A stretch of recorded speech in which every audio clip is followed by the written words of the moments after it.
Damn kids with their YouTubes and their avocado toast. Okay, Boomer. You kids don't know how good you have it. Okay, Boomer. I remember when things were simpler back then. Okay, Boomer. Okay, Zoomer.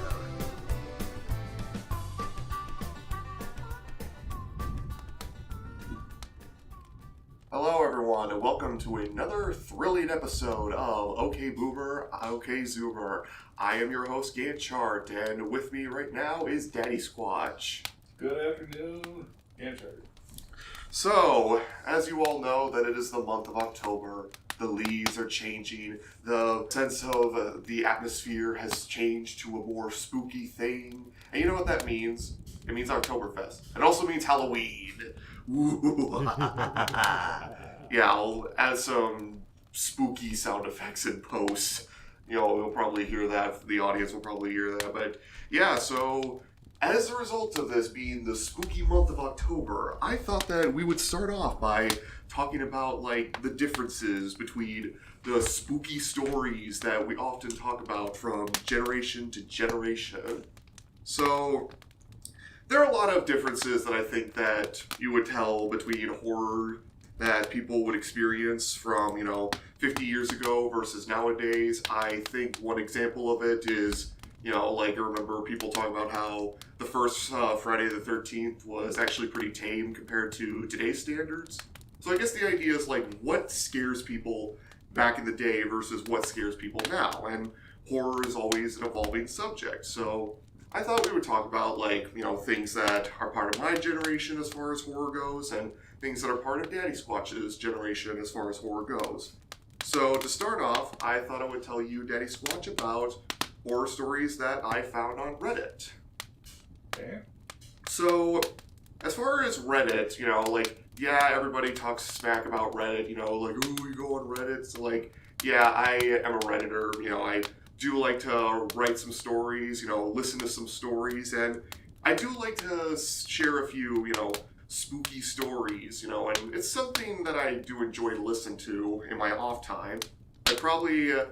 I like to listen to a lot of real life horror stories, or, quote unquote real life horror stories, but they're realistic enough that it's like, I don't care if they're real or not, because it's the internet. If they're good stories, I want to share them with I want to put myself in the mindset of thinking about these stories if they were real or what I would do in these situations.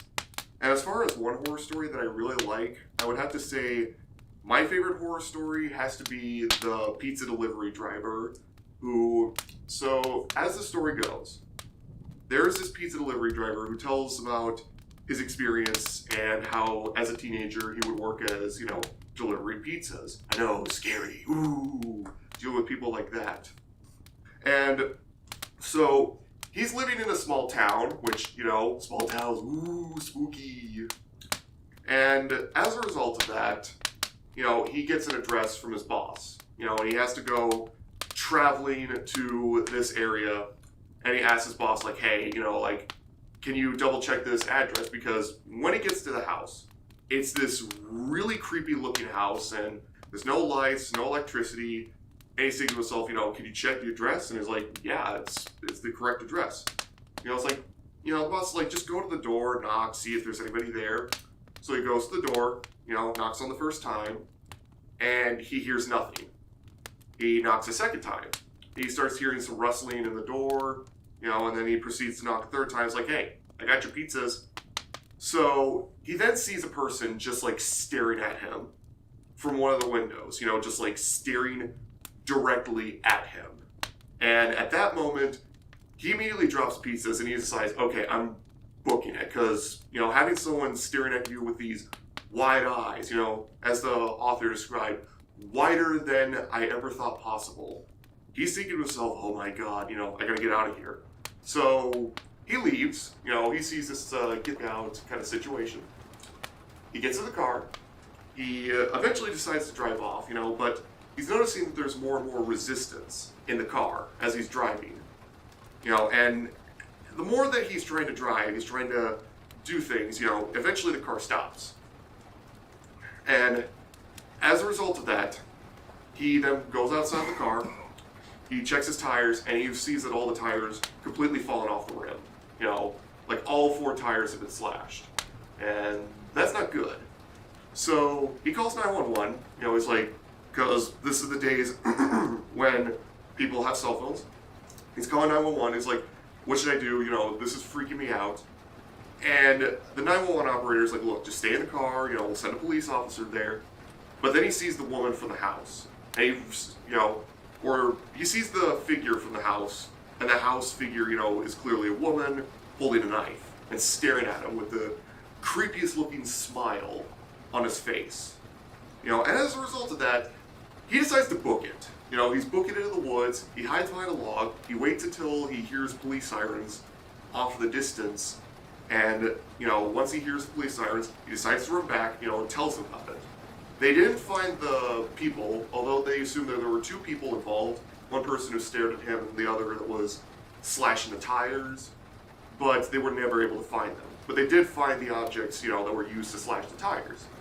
And the police theorized that it was probably like some demented couple of some kind, like some demented, you know, killer couple, ooh, you know. And as a result of that, you know, experience, he decides, I'm never going back to working at this pizza chain. Like, I'm done. I can't work as a pizza delivery driver. So he gets a job as a grocery store. And it was said that he never delivered another pizza again. Ooh, what did you think, Daddysquatch? Interesting. I think for a scary story, you probably could have done a little bit more into it, but there is definitely a difference between, I said, when I was a kid, as far as a scary story. When I was growing up, the biggest scary thing is there was 4 different things. It was vampire, werewolf, Godzilla, or flying saucers. And it was all a repeat watch. It was flying saucers versus Frankenstein, or Godzilla versus Dracula. And just they were cranking out these movies, and yeah, they get you scary, just like you said, they chase them or whatever. But it really wasn't what I considered. I mean, they're scary, but they weren't that scary. But then you got, just like what you said, then you start getting the slasher movies, like Friday the 13th, Jason, Freddy. The first time they ever put those movies out, those are scary. But compared to today, what they're doing, they're not so scary anymore because you've already seen it. But the first time you ever see something like that, that's really scary. Yeah, like, I remember telling you about my experience watching Halloween Ends and how it's, I'm just going to say it, audience members, if you're looking for a movie recommendation, skip that movie. You know, like, to give you an idea, Michael Myers doesn't appear until 40 minutes in, and he's not even in most of the movie. The idea is like, oh, that there's this other guy who could be the next Michael Myers, which I guess is kind of a interesting story if it wasn't bogged down in the subplot of Laurie Strode's granddaughter trying to have a romantic relationship with this guy, and I'm just like, okay, this doesn't feel like Halloween at all. Yeah, that's the thing about, you know, the scary movies is sometimes you can overdo it, you know, that you're trying to scare everybody every juncture you can do, but sometimes you can do it subtly. I mean, a good example, paranoia activity, or paranormal activity, yeah. And most of the movie was just they were filming somebody in bed, and then, or they're filming in bed while they slept just to find their poltergeist or whatever. But the creepy part about it, you'd see the clock and they'd fast forward it, and then all of a sudden, like 2 o'clock in the morning, you know, one of the people would get up, I think the woman, she'd get up, she'd get out of bed, and she'd stand next to the guy and stare at him. And you could see this fast forward and just her staring at him. And I said, you really think special effects, not a thing, but it was creepy. You know, what's going on? Why is she doing that? How's she being possessed? Or what's behind the scenes? And you never see what's behind the scenes. But they're able to scare you or stuff just by insinuating what behind the scenes was. Yeah, Paranormal Activity can be kind of a divisive movie. I've heard some people say it's scary. I've also heard some people say that it's lame because it's like, it's literally 40 minutes of people just opening and closing doors. I know, but again, it's that kind of South. You were Mike, Friday the 13th or Halloween or whatever. It's always the slashing. It's always getting throat slashed or it's chasing him and stabbing. It's all this. It's like sometimes you get like, oh, nah, it's overdone. But I'd say that it's interesting to see how scary stories go because it's hard to do something scary. It really is. And then once they capitalize, they found something that worked on one movie. They made 20 versions of it. They should stop at the first one and say that was good.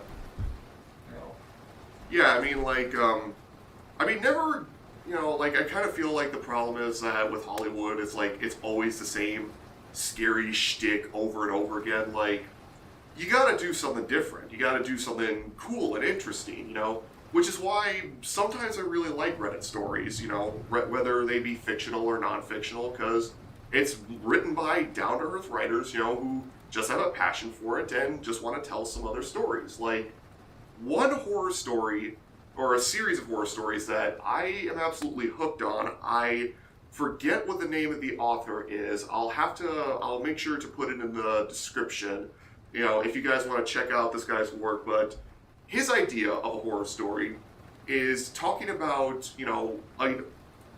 is this person somehow ends up in an alternate universe. They travel through a cave, they end up in an alternate universe, and this guy writes a bunch of alternate universe stories where the idea is like, how do things change? And one series that he's really working on is an alternate universe where Homo sapiens never existed, or they existed at one point but went extinct. And as a result of that, Neanderthals and Denisovans were the ones that, arose, in their place as sort of the dominant species. And I guess it's kind of like a Planet of the Apes situation where it's the apes controlling people or, basically being the dominant rulers. But I think part of the horror is that it feels very realistic. It feels really good. It's not like they speak the same language. It's a very different language barrier. And there are subtle, hints about how the Denisovans and Neanderthal biology contributes to different differences. Like, it's an interesting sci-fi story, but it's also like the guy is in this very dangerous situation because the Neanderthals, this guy, when he gets in there, the Neanderthals look at him as like an experiment, a science experiment of some kind. And that you get sort of the hint that the Denisovans and the Neanderthals are kind of warring against one another. They're waging wars on each other. And they're desperately trying to get new technology to one-up on each other. And because the thing about the Neanderthals is that they have guns, but they don't have machine guns. And they see some of the technology that the Homo sapiens have, or the two humans that they brought, and they're like, ooh, interesting. And they decide, we want to get more information out of this. So their whole thing is, they're trying to get more and more people in this. And it's a really interesting idea for a horror story, the sort of the alternate history kind of thing. And there are a bunch of alternate reality stories that these people go with, for example, I forget which one it was. There was another one, and I don't know if it was written by the same author, but the idea is that the government is using, technology to travel to, different universes. And one of the universes they go to is one where they don't really describe it very much in detail. You have to, ponder, how the hell did this world come to be? But the idea is that it's almost like a satanic society that exists as a cult-like society where human sacrifice, human cruelty is the norm of society. And these people, they get captured in it. But the problem is these humans, they're very much like Spartan warriors. They overtake the military very quickly with machine guns and stuff like that. They mean business. They are very effective. And, it's very much a case of where we're one of the narrators who goes through these different universes. And the idea is it's each more horrible than the last. It's from King Ramses, this night you'll be visited by 3 plagues, each worse than the last. And to be fair, each universe does get progressively more terrifying as they go. And that's why I appreciate Reddit, is that it's an outlet for creative writers to tell, interesting stories, and interesting new ideas. Okay, well, I know you talk about that, but now the difference in the generations there is that our favorite spot to post stories was the good old campfire. Yes, that is a good transition. So, let's talk about the campfire stories, because, one of the traditions that I used to do as a kid, was that I would tell, is that my dad and I would exchange scary stories around the campfire with family members. We would have them surrounded by the campfire, and we would tell some scary stories. So, Dad, tell me some of the scary stories that you told me around the campfire. Well, I think telling the scary story was more of a inspiration at the time, but the whole intent was to get a story going, and then what you do is you would bring it in such that it would almost feel like something was behind you. You couldn't see it. You could just feel it slowly getting closer and closer and closer. And then you go, ah! Like that. But I think one of the situations that we were doing a campfire, we'll talk about this later, day more in detail, but I used to have a good friend. And this good friend and I won't mention his name, so go into that, but when we're teenagers or whatever, we decided we're going to go camping, we're going to have a campfire. So, I mean, back then we didn't have much for supplies or whatever. We just grabbed some old blankets, grabbed a tarp, a jug of Kool-Aid, a couple packs of hot dogs, and off we were in the woods. We made a fire, and we stacked up all the firewood. We sat there in a little transistor radio, this was before you had the cell phones to get everything. You had a radio that maybe had AM or AM and out then. You'd have them playing some music, we had the fire going and stuff like that. And we were telling different stories to scare each other. And little did we know that a scary story was going to occur that both included us. Yes.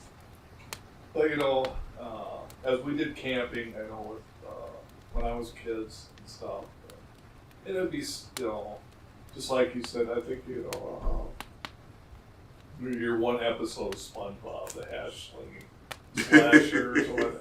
Those would be the kind of stories you just tell something that people would be always looking around, checking the wood, because it'd be really dark out there. You couldn't hear things, you couldn't see anything. That just got everybody sitting around the fire.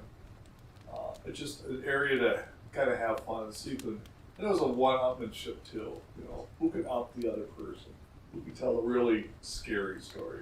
It's like, my story has 2 Draculas. No, my story has 3 Draculas, and 3 werewolves, and 2 Sasquatches, and 1 Mothman. There you go. But you could tell that whoever won was one that everybody was like, scared and all that. In fact, it was interesting. I did a Dale Carnegie class, and I was explaining this technique. Dale Carnegie, you're taught how to do public speaking. So one of the things we had to do a situation. I said, we're going to do a campfire situation.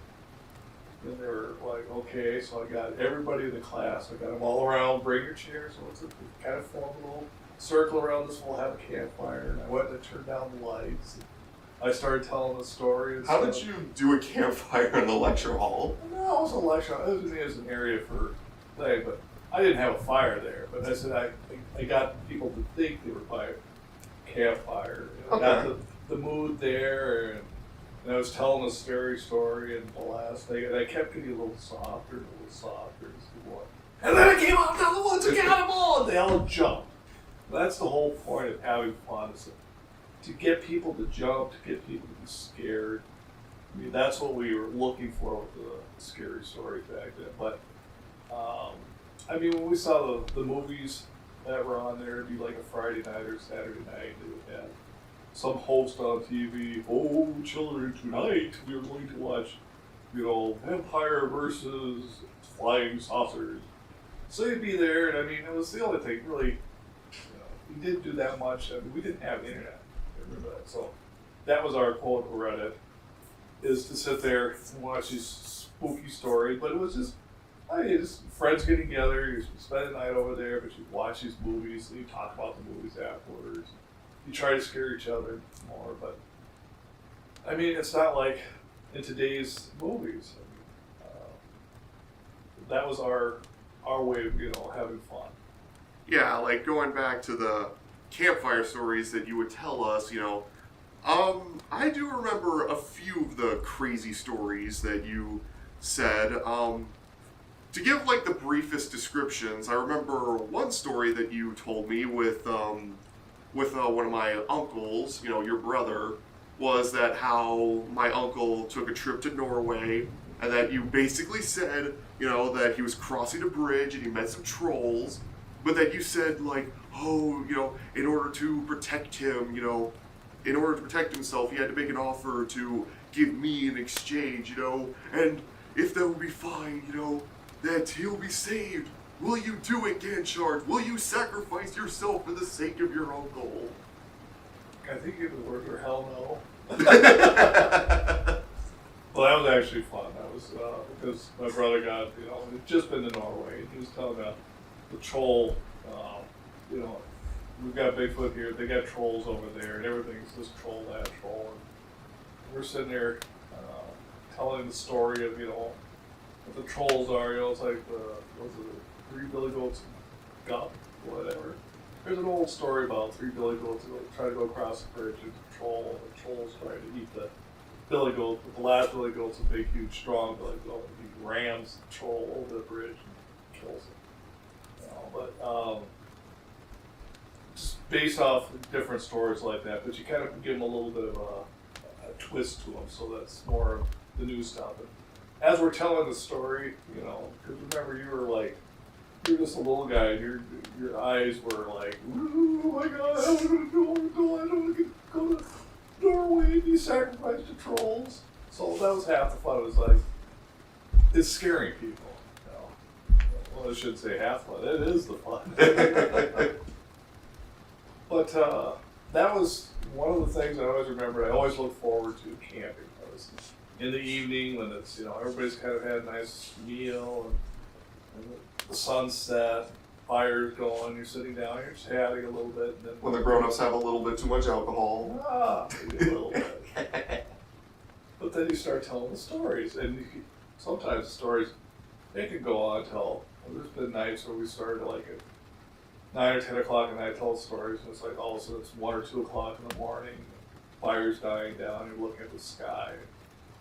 You're in the woods where you don't get the light pollution, just it's a beautiful sky up there, you can see the Milky Way, you can see, our big thing was to lay back and look for satellites. So you can watch it looked like a star going in a straight line over your head. And the first person to get a satellite wins. But in the process, you're telling different stories about that. But we've done everything from, like you said, slashers, demented people, monsters in the woods, Bigfoot, werewolves, all sorts of different stories. I think one of the more interesting stories was how you said like there were multiple tooth fairies, like the tooth fairy was real, but that there were multiple tooth fairies and not all of them were good. No, there could be. I've told a lot of stories. I decided to look up so again, another thing that you could do on Reddit is also ask questions on Reddit. So I went to Ask Reddit and asked, okay, let's say the tooth fairy was real. Why exactly is she collecting teeth? And I left that up late at night, woke up in the morning and got some pretty interesting responses, which I'll read to you. One of them was she uses them to build a castle. She eats them. It's her food. She is trying to build an ultimate weapon of creepiness. She paints them and sells them on Etsy. She powders them down and then snorts them, which, that's pretty creepy. She's trying to build a rocket made out of human teeth to go home to our world planet of teeth. So, the moral of the story is, sometimes the scariest creature out in the night is man. Well, what it shows you is people there have a vivid imagination. It's interesting, just listening to those responses, is that maybe some of those people should be working in Hollywood versus what's in Hollywood. Because people in Hollywood right now, occasionally you get a good horror story. So one of the things I always look at, I call it the 20-minute rule. So if I'm watching a new movie, you got 20 minutes to hook me. Okay. If you don't hook me, I'm gonna watch it. So it's like, well, some series, like I was watching a series called Deadwood, and watched the first one. My sister told me, you gotta watch this. I was like, oh, okay. So I watched the first one, and within 20 minutes, I was like, oh, okay, this is good. I watched all the series. I'm a very good fan. There's some movies. Oh God, was it like Avatar? 20 minutes into it, it's like, oh, space dances with wolves. Yuck. Yes, the special effects are great, but it's like, it's dances with wolves. It's, the soldier going native and then fighting back against the soldiers. So it's, with horror flicks, it's the same thing too. I think the good ones are like Final Destination, because they get you right at the beginning and then they kind of loop back. But after about the first one or two of them, it's like, oh, it's the same.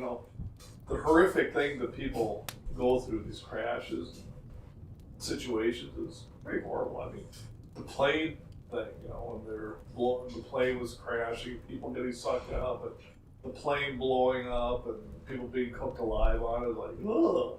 Because that's realistic to things that a lot of people do. It's like, we all take flying for granted. 99.9999 times out of 100, it goes right. But you don't want to be in that one situation where it goes wrong. Well, I mean, like, and I think also too, like, I'll look this up. I'll probably, or, whatever. Anyways, because you also have to think about the time that Final Destination came out. Like, I'll take a look at the date, the release date. 2000. Final Destination was released in 2000. And you know what immediately followed 2000? 2001. I mean, we all know what happened on 2001, September 11th. Which, it's kind of like a new fear. Like, I kind of, like, again, it's kind of creepy to think that, that back then, I imagine, it was almost unimaginable for something like 9/11 to happen. Well, that you could probably do in a completely separate episode, so I can tell you a lot of the things that went on in 9/11. You were 3. Yes. You were 3 at the time, and you never forget that. I mean, I could understand, like, Pearl Harbor. It was a Pearl Harbor moment in the United States. Once again, where you were attacked, that in itself, I felt bad. It was a horror flick. They had this documentary. It was like a year or two after 9/11 occurred, but they showed some firefighters going through at the base of the tower before they fell, and it was actual film there, and you'd hear this boom, boom. What is that noise? And everybody's kind of looking around and stuff, and the fire chief says, keep moving. It's finally somebody else. What's that noise? He says, those are the people jumping from the fire, hitting the ground, or hitting the roof above us. Ooh. Every time we heard a sound, it was better for them to commit to jump out of the building than to be burned alive. So when you think of horror, that's horror. That to this day, they've never shown that again. I think it was, a lot of people were like, that was overboard as far as showing that respect for the people that passed on that day. Hollywood can't even come close to that kind of type of horror. Well, I mean, like, Hollywood oftentimes takes a lot of real life, inspirations to make horror movies. I mean, think about, like, the Texas Chainsaw Massacre that was based on the horror exploits of Ed Gein. Yeah. Like... I don't think Ed was running around with a chainsaw, though, was he? No, but he was wearing other people's skin. Yeah, that's kind of... Yeah, I think reality is scarier than fantasy. Truth is often stranger than fiction, as they say. Yeah. But in regards to, like, that thing to where it's moved into horror movies, again, I would say that the line keeps being moved forward and forward and forward. I mean, a good example I was watching, that is called The Green Inferno. I just watched a little bit of it. I don't know if you've seen that movie. I have not. Explain the Green Inferno to the audience. This is a good experience. The Green Inferno, it's some environmentalist activists are trying to reduce or eliminate cutting down the forest in Brazil or the Amazon. So they fly down there, they work at disrupting a logging crew and all that. They're successful. They get back in the airplane, take off. The engine has a problem, and they end up crashing in the jungles of the Amazon. And they're captured by a tribe out there that nobody knows about, or indigenous people to the Amazon. And people there don't know what to do with these. They're strangers or whatever but they sit there and they're basically torturing one of the different tortures they do with each one. I'm like, This sounds like that South Park episode, where the kids go down to the rainforest. probably based on it, but it was the one. I watched part of the movie and I actually just turned it off because it was like, I was getting kind of sickened by how far they went by it. But the one guy, I was going through the YouTube and I saw a snippet of that movie, and I didn't see everybody get killed, but I saw how this one gentleman was killed. They had him tied to a stake over a big, huge fire ant hill. And the fire ants were coming up and were crawling through his nose and his mouth, and they were biting him and eating him. And he's screaming and screaming and screaming. I'm like, what a way to go. Yeah. Well, I mean, you often hear about, horror stories like that. Do they ever explain why they die or why the tribe tried to kill them like that? Or is it just you're strangers, we don't know you, everyone who's not part of our tribe is an enemy? That could be. I didn't really go into that detail, but I think probably one of the movies I always thought did just a great job, and I still enjoy watching this one, with Signs.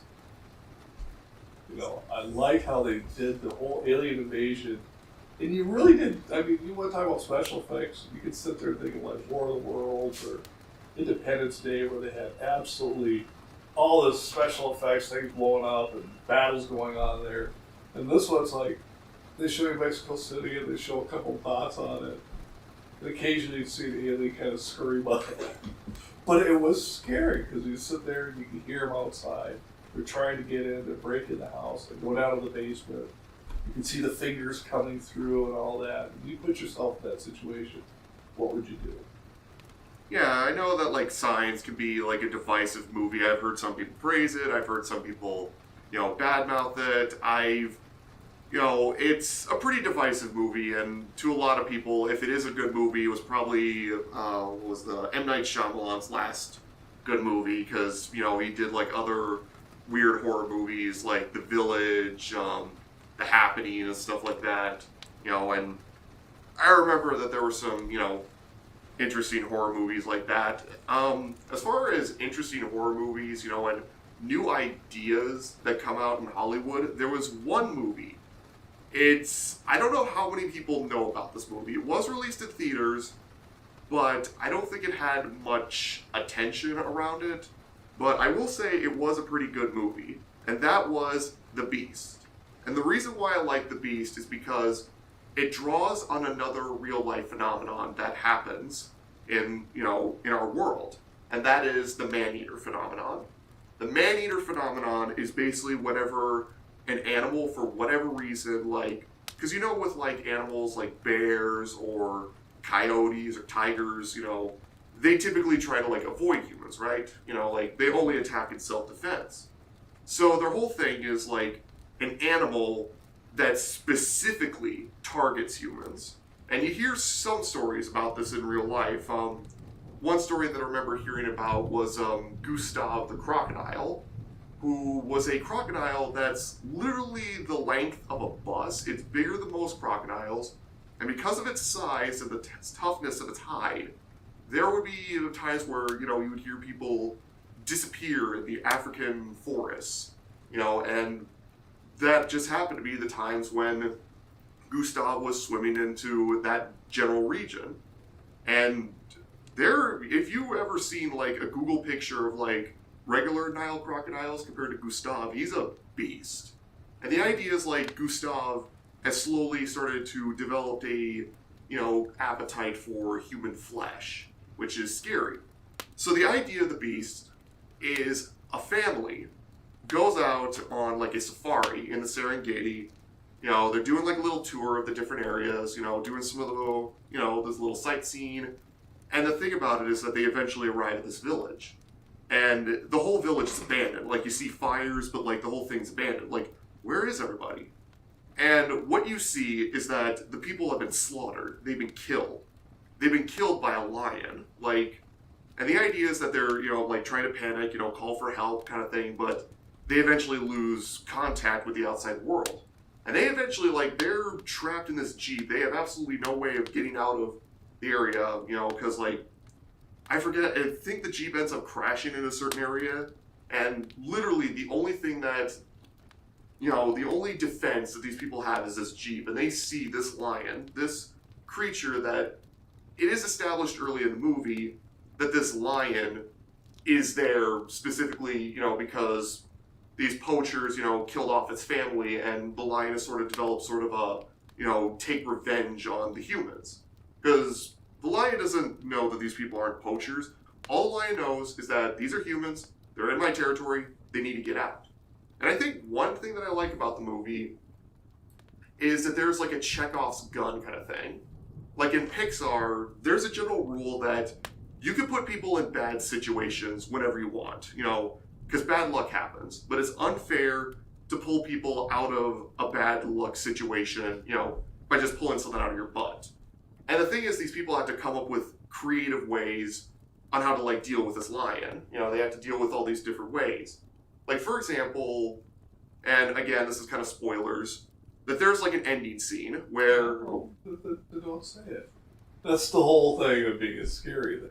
Okay, then I'll give another example. Let's see, what's another example? Well, the thing is, when you talk about the lion story, there actually is a story. There was a pair of lions. There was one particular lion down in Africa, and it was poaching and hunting people. It was eating them and stuff. But there was a movie made on it way back. And Val Kilmer was in it. He was the hunter that was out there to hunt this lion. It was so it's him versus the lion kind of thing. But the lion was the beast on it. But if you want a really interesting one, we talked about.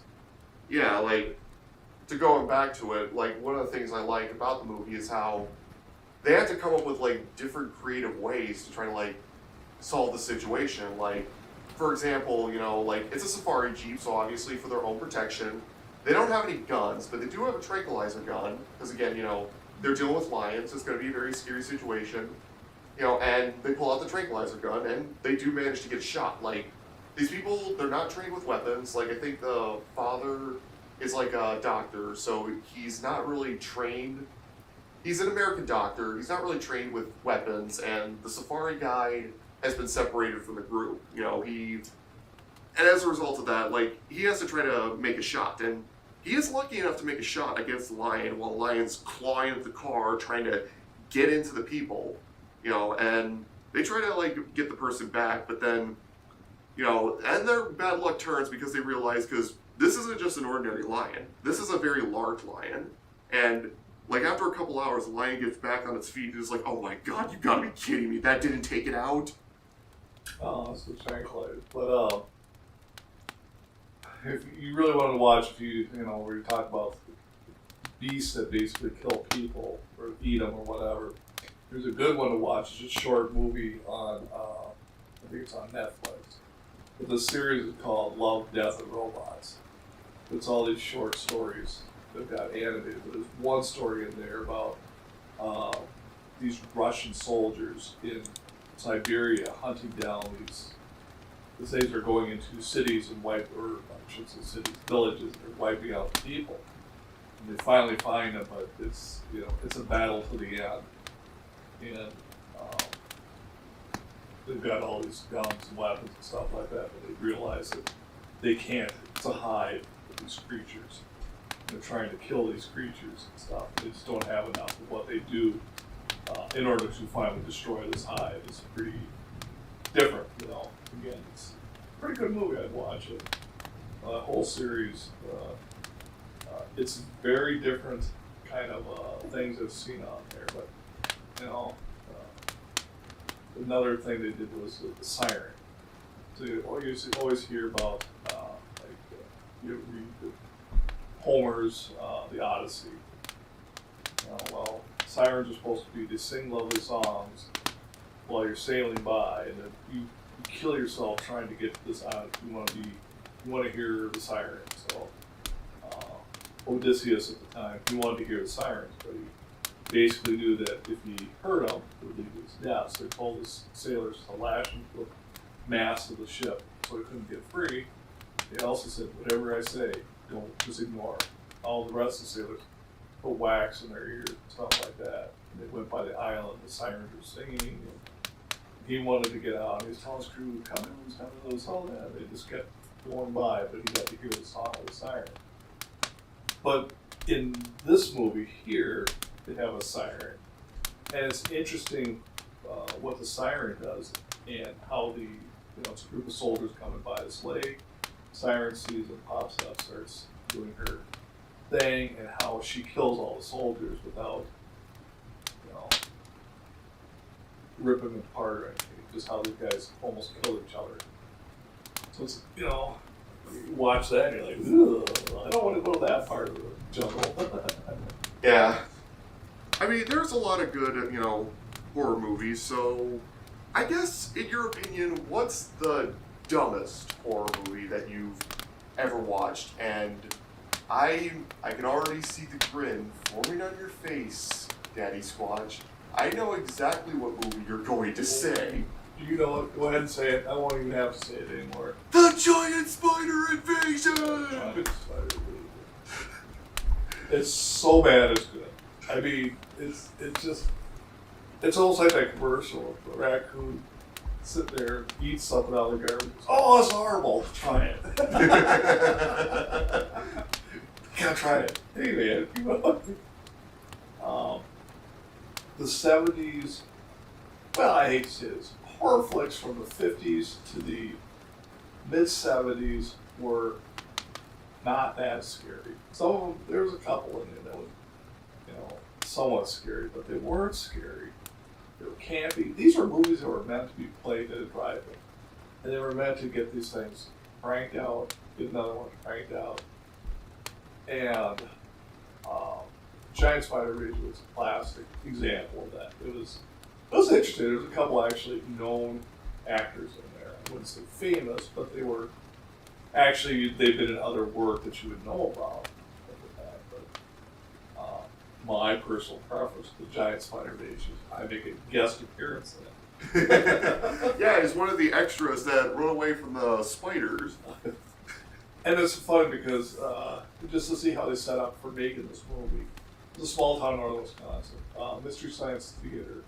Check it out there. You can get the movie DVD, or, well, you can get the movie in different things, but if you're going to watch the movie, you have to watch it through Mystery Science Theater, because the extras comments as they're watching the movie make it well worth, doing that. I mean, I guess I like the comments mostly because, a lot of it is like, you're telling me about life in Wisconsin and how a lot of them make a lot of Wisconsin jokes. It's like, go Packers! Packers make a touchdown! Packers! Woo! It's fun. But some of the lines in there are just hilarious. But it's a real bad movie. And I mean, the special effects in there. To create a giant spider, they basically took a Volkswagen bug, an old 60s Volkswagen. They chopped the body off. They welded on a frame, and they had legs that went like this. So when you see it, it's like, oh, this is horrible. Really bad. But back in the 70s, you're at a drive-in theater, so they're watching, like, oh, it's a big spider. Oh. Packers made a touchdown! Woo! But, I mean, there's a whole list of, you want to watching there was the movie The Blob, the 50s version. And Steve McQueen. Now, Steve McQueen was quite the actor. You know, he was in a lot of big movies and all that, but he was in this one, and he was, oh, that's horrible. You watch it, and you're just like, even the theme song at the beginning is kind of supposed to be hip and going song, and you're like, oh, this is bad. This is really bad. And all it is a big blob. You know, looks like a big thing of Play-Doh or whatever whirling around, and absorbs people and eats them.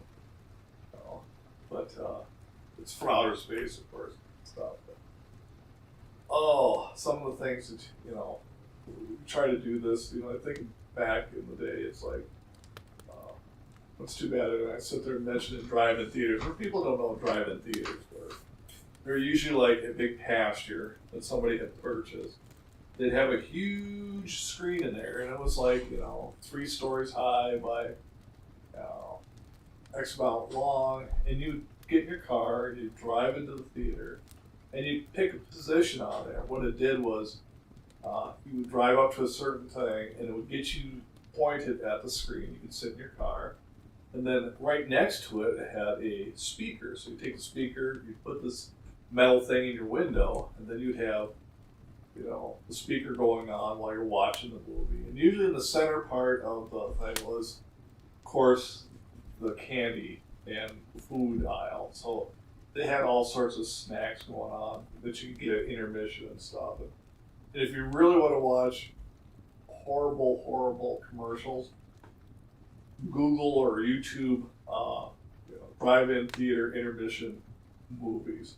If you watch them, you see what they did, try to get you to buy hot dogs or popcorn and stuff.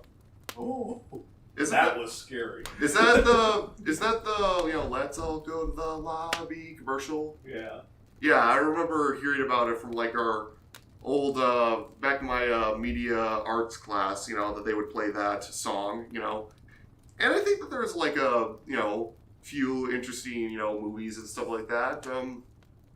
As far as like, I'm trying to think of like bad movies, you know, that I've watched personally. Oh, okay. And yeah, sure. Tell us a bad movie. I've told you mine. You tell me yours. So here's a bad movie that I watched, and again, I watched it through Mystery Science Theater 3000, and it is Manos, The Hands of Fate. It was a movie that was made, you know, by a manure salesman. I'm not even kidding. The guy who made this movie did it on a bet and did it, you know, as a manure salesman. And he made it on a budget of like, I think it was $12,000. And the movie was so bad that when they were filming it, you know, like producing it on the screen, you know, the actors that watched it for the first time, they're just like, slowly panning out, just slowly leaving it. Like, I remember showing you the Mystery Science Theater 3000 episode on that, and, like, you couldn't even make it to the 20-minute mark. Oh, I didn't even make it 20-minute mark. That was... I can't even believe they put that on film. I mean, the only thing worse than that is the Star Wars Christmas special. Oh, God. I mean, like... I mean, I'll give it credit, you know, it's like a lot of movie buffs when they talk about horrible movies, this is usually the one that they talk about as like fun horror movie trivia, you know, like, you know, did you know that this actor, when he was doing this movie, was high on acid? Which is a true fact, by the way. And the idea is like, you know, the general gist of the movie is a family gets lost on a vacation, you know, gets to some house, and there's just some weird stuff, and there's this guy named Torgo who, I'm not gonna lie, Torgo, as weird as he is, his mannerisms and the way he talks is probably the best part of the movie. Even if there's long scenes where there's doing nothing, he's, you know, just that little, you know, music in the background of him walking, it's just like, and it's just him walking, you know, and it's just, what on earth is this? And, yeah, more or less has the reputation of being one of the worst movies ever made. Well, now, here's a movie that I got suckered into.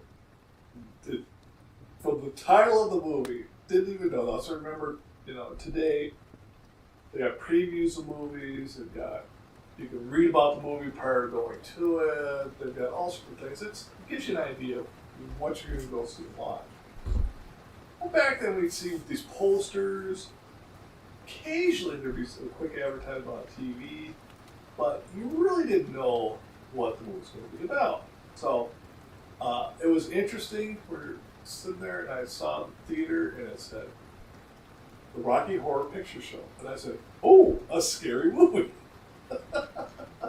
I've heard a lot of people talk about how good the Rocky Horror Picture Show is. Like, well, it's not a scary movie. When you get in there, it's like, oh my goodness gracious, this is not what I expected it to be. It's an interesting movie, and by all means, if you have a chance, just understand that it isn't a horror movie. Although, I would say, try to make it somewhat scary, but at the end, it is a musical. So, a lot of songs, or occasionally you hear a song on radios from one of the parts of the movie, but definitely a different movie. But that doesn't get in my scary category. That gets me in my, ooh, I wasn't expecting this. so it's like a horror comedy. It's more of a, it has horror elements, but it's a more, horror spoof. Yeah, horror spoof. Yeah, it's supposed to be scary and everybody's dressed up and all that. And the thing is there, but it's more, it's more of a song and dance on it. So, I'm not saying go out and watch it, but if you do see it, I'm just like, when I sit there and you expect the movie to be a scary movie, and you go there, it's like, oh, this isn't a scary movie. And the thing about the Rocky Horror Picture Show is also it's cultish movies that a lot of people get dressed up for the movie when they're going to the theater, and there's different parts of the movie that people throw stuff, do the part of the movie. So it's interesting. So it's kind of like one movie that I know that there's sort of a cult reputation for, even though the movie itself is bad, is The Room, where there would be traditions that you would do with the movie, like how if there's a scene where they're throwing a football, people would, in the movie theater, toss footballs to each other, or every time they would see a spoon on the screen, they would yell, spoon, and then throw plastic spoons at the movie screen. So it's kind of like that. Kind of like that. So, I would like that. yeah. I tell you what, one of these weekends, I'll show you The Room. Or actually, let's just see if there's like a movie theater in our area that has like a Room showing. Maybe we could get involved in that. It's not a horror movie. It's more of a Shakespearean tragedy, and you can't tell, but I'm doing the air quotes. But it's really incompetently made, and because of that, it's kind of funny as a result of that. So, going back to horror, as far as like the last movie that I wanted to talk about, or like the last horror stuff, as far as part of my generation, I think I would like to talk about like horror animation. Like, there's one horror movie, and this will be like my final movie that I'll talk about, that I would recommend, mostly because it's one of those movies where you can watch it multiple times, you can notice new features, and I'm like, whoa, that's pretty cool. And that is Coraline. Now, Coraline is a movie. It was animated by the same people who made The Nightmare Before Christmas, so it very much has that claymation style, and it's really good. Like, it's based on the book by Neil Gaiman. Like, it's creepy. Like, you'll think about like the, girl going into another world, thinking, oh man, that there's all these interesting and cool stuff, but then you realize the world is a lie, the world is a fake, don't trust the other mother, ooh, buttons for eyes, buttons for eyes.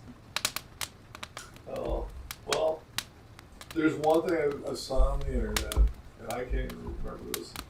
I figured sometimes they may make a movie out of it or whatever, but it's where people all of a sudden they do it. I forget what forgive me for not knowing all the terms, but all I know is that you do this kind of fling in another dimension or another universe or whatever. But you're in a room, all these The back rooms. The back rooms, thank you. They're yellow, the carpet is wet, moldy, and it's amazing. And I sit there and I think about, on all the levels, the infinite possibilities, being stuck in that. And trying to get out. You know, and it's like a low buzz, the fluorescent lights above there. And I said, you know, God, that's my world. That's what I've been working in for the past 30 years. There's a term for it. It's called liminal space. So the idea is like it's unsettling because it feels like there should have been people here, but they're not here. And it sort of falls into like that, you know, like they talk about the mountain of safety and the mountain of terror. And you have that unsettling area, which is called the valley of creepiness, which is why we find people wearing masks creepy, because we can tell that they're humans, but they're hiding their face away, so we don't know who they are, so that falls into the creepy valley. And I think that's what happens with liminal spaces, is that it's something we recognize, but there's also something ominous, you know, in the background that kind of takes you away from the mountain of safety kind of thing. Yeah, I didn't know there was a mountain safety in the mountain. Never. Creepiness. I would recommend looking up the Vsauce video, Why Do We Find Things Creepy? You'll know that you're watching the right video because the thumbnail has a teddy bear with human teeth in it. So, yeah, I think that that would wrap up as far as our episode on October. You know, so is there anything else that you want to say in regards to horror movies or scary stories? Well, to keep in the true spirit of October, if you're going to just spooky story around the campfire, and you're going to have an adult beverage, well, remember, it is October, and you must be festive. So drink a good German beer.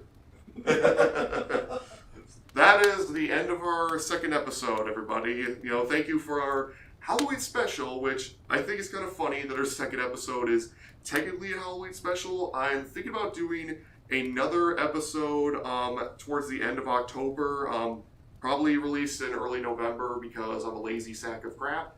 But I think what we'll do for that episode is we'll discuss the phenomenon on Sasquatch, as we mentioned and hinted at it the first episode. So thank you again.